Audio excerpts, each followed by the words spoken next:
everyone, and welcome back to Venus Pages. Today we're talking about John Donne's hymn, A Hymn to God the Father. As usual, we're gonna start with a summary and then move on to the line-by-line analysis.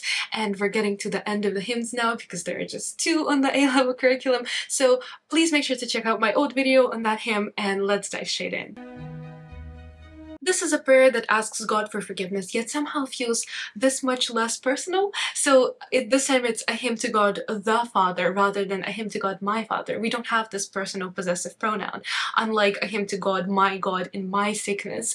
This one feels more general. The poem asks for this forgiveness for the speaker's numerous sins that he has committed, and then he expresses his worry that God won't forgive him, but at the end he realizes how silly this is because God is all-forgiving. And he worries mostly about what he should do to atone for his sins and whether it is at all possible.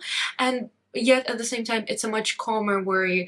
It's more reflective in its nature rather than this desperate despondent tone, and I think that's pretty reflected in the meter. So we have iambic pentameter for the first 4 lines, then we have a line of tetrameter, and then 4 syllables in the last line: 8, 8, 8, 10, 4. So it gets progressively shorter and it's almost a refrain in the last 2 lines. Perhaps it's the idea that life ultimately shortens down to a series of actions upon which God will ultimately judge you. And within this hymn we actually have just 3 stanzas, so it's a pretty short hymn, and of course 3 is a number that is particularly significant in different theologies, but especially Christians, Catholics, I think for Protestants too. I mean, it's the Holy Trinity, it's God, the Son, the Holy Spirit, it's the idea of 3 as a recurring number, it's life, birth, death. There are also, interestingly, a number of puns on the word done, so perhaps that's what makes it a bit more personal, even though this hymn is a bit less personal than the other hymn that we had to look at last time. And interestingly, the A rhyme is also done and the B rhyme tends to be more, so like John Donne and Anne Moore, which I think is very sweet. I mean, I think he really did adore Anne Moore. There are just so many poems where he makes a pun on her name, and it's essentially how she compliments him, how she makes him better, and this is reflected in the rhyme here. Wilt thou forgive that sin where I begun, which was my sin, though it were done before? Wilt thou forgive that sin through which I run, and do run still, though still I do deplore? When thou hast done, thou hast not done, for I have more. We presumably have 2 rhetorical questions, and I say presumably because I'm assuming that God will not reply. Maybe Donne has a different idea here, but very likely it's just an addressal to God and not expecting a reply.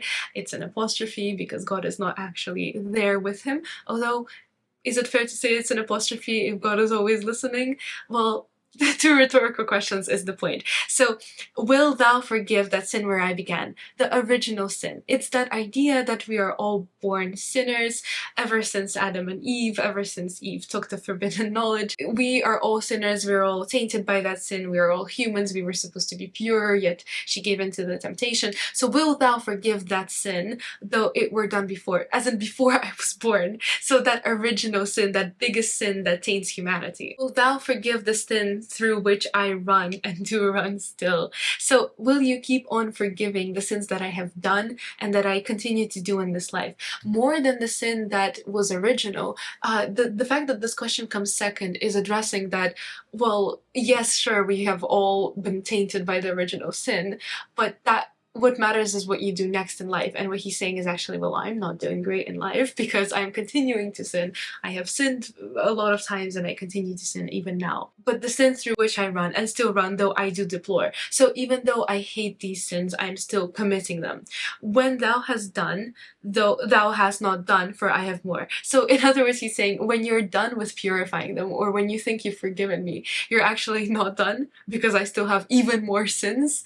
Apologetic in its tone, because he's saying, oh, oops, sorry, you have more work. But at the same time, it is very personal and very honest to admit openly to God rather than to pretend that, oh yes, of course I have atoned for my sins, I'm never going to commit it again. No, rather he's saying, I have done sins, I will probably continue to sin, and when you have forgiven me for those sins, there are still more to forgive. So it's a very honest look at the life he lived and at the life he's continuing to live. And it's interesting that he says that because at this point of his life, well, he's technically Dean of St. Paul's Cathedral, he has this very high religious post, he's devoted his life to to religion, but still he views himself as continuing to sin. So it's interesting to consider in which ways he thinks that he continues to sin autobiographically. Wilt thou forgive that sin which I have won others to sin, and made my sin their door? Wilt thou forgive that sin which I did shun a year or two, but wallowed in a score? When thou hast done, thou hast not done, for I have more. Will you forgive the sin which I have done, that caused others to sin and made their doorway to sin? So will you forgive the sin that I did shun a year or two, that I tried to avoid sinning, but I wallowed in a score in 20 years, a score is 20 years. I have done something naughty, and I have encouraged others to do it. Presumably, the sin that he has done is the act of intercourse and encouraging others to commit it. Because as we looked at a lot of his other earlier poems, some of them were quite racy and scandalous in their nature. And he's saying that, yeah, actually, before marriage, I enjoyed a lot of consensual relationships with women. So that is my sin, and I have prompted others to do it with my poetry. Likely because a lot of his poetry was probably meant to, well, in a lot of it he tells of his conquests, but very likely it was not really what happened, but as stories to his friends. But maybe he wrote some to women that made them fall in love. I think that's the implication here. Or the sin which I did shun a year or two, but wallowed in a score. So maybe he's saying that he actually, for 20 years, he regretted 1 year or two. And perhaps this is looking too much into this autobiographically, but since it does keep coming back to Donne and Moore, perhaps he's actually regretting that he hasn't been with Moore for longer, that he hasn't spent more time with his wife, that he hasn't been present. Several of their children have died, and she was pregnant a lot of the times, and he was on journeys or away at work, and that he wasn't present, and that he regrets this for a score. So for 20 years, for his whole life, when thou hast done, thou hast not done, for I have more. Again, a repetition. So these are still the sins that I think about. These are still the sins I reflect. So it's not just that I keep sinning, it's these particular things that are important to me. In terms of poems that he wrote, the sins that he, drove others to do, perhaps this is also a reference to his work, the Biathanatus, which defended suicide, which was unpublished, but written and given to a trusted friend for safekeeping. So, I mean, that would have been a sin in the canon, against the canon, so that would have been considered a sin. So perhaps it's a reference to that as well. I think it is more about God purifying the sins and saying, actually, I still have more sins to purify, but I think it could also be that he's saying that he has and more in his life, and he's not afraid to continue and to have God keep on purifying him because he has the support of his wife.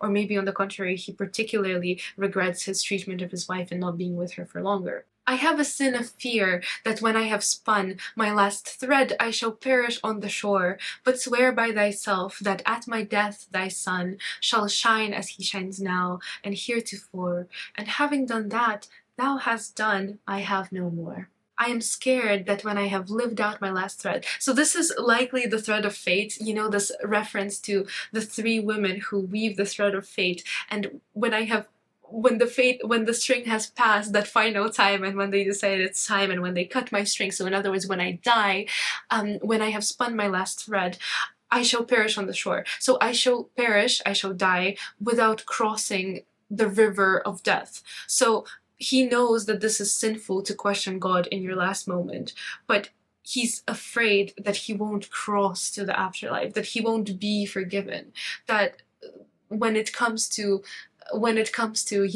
this afterlife, this later journey, that he has sinned so much that when it actually comes to living out his final days, when he does pass away, that he's not going anywhere. It's time to atone for his sins instead. But swear by thyself that at my death. So swear on yourself, God, because it's typical to say like, oh, I swear on God. So he's saying, God, please say that you swear on God. So swear on yourself that at my death thy sun shall shine as he shines now.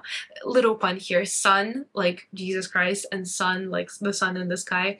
So that Jesus Christ will continue to be all forgiving, that the sun will continue to shine. In other words, that you will look down mercifully upon me. And heretofore, and having done that, and having promised me this, you are done, I have no more sin. So once you have dealt with this, once you have promised, then I have let go then I will let go of this fear that I will not be forgiven and that I will not pass into the afterlife. So in fact, he's saying that it's actually his final sin, is the sin that he can't get rid of.